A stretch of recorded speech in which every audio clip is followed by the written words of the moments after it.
حجر ابن عدی شیعان علی میں سے تھے، شروع کے مسلمانوں میں سے تھے۔ اب اسی طریقے سے یہ دیکھیے گا، یہ میرے ہاتھ میں تاریخ ابن کثیر ہے، البدایہ والنہایہ، اس کی جلد نمبر 8 کا صفحہ نمبر 810 ہے۔ حافظ ابن کثیر رحمۃ اللہ علیہ، جن کی یہ تاریخ دیکھنے کی طرف خود مرزا صاحب بھی توجہ دلاتے ہیں، وہ کہتے ہیں کہ امام محمد بن سعد نے صحابہ کے چوتھے طبقے میں حجر ابن عدی کا ذکر کیا ہے، نیز آپ کے ایلچی بن کر آنے کا بھی ذکر کیا ہے، پھر آپ کا اہل کوفہ کے تابعین کے اول طبقے میں ذکر کیا ہے۔ محمد بن سعد نے آپ کو ثقہ معروف بیان کیا،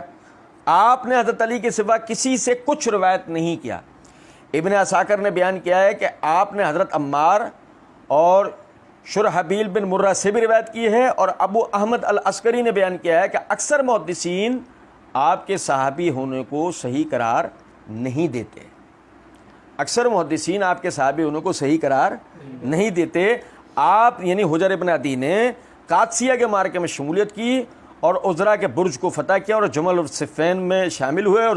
حضرت علی رضی اللہ تعالیٰ عنہ کے ساتھ یہ موجود تھے، یعنی کہ جن کو حجر الخیر کے نام سے جانا جاتا ہے، وہ یہی حجر ابن عدی تھے۔ تو عرض کرنے کا مطلب ہے کہ خود حافظ ابن کثیر رحمۃ اللہ علیہ کی تصریح کی روح سے